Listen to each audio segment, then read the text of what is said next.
বলেছো যে যখন দেখবেন পুজো হয় সেখানে ন্যাস বলে একটি ব্যাপার হয়, হয়তো লক্ষ্য করেছেন বা ভবিষ্যতে হলে করতে পারেন। বিশেষ করে দেখবেন যখন কালী পুজো হয় সেখানে সোড়ান ন্যাস বলে একটি পুজোর অঙ্গ রয়েছে, ন্যাস হয়,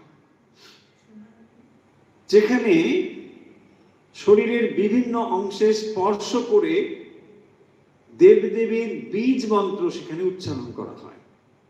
অঙ্গনম চঙ্গম ঢঙ্গম তঙ্গম নঙ্গম পঙ্গম যঙ্গম ইত্যাদি ইত্যাদি চলতে থাকে।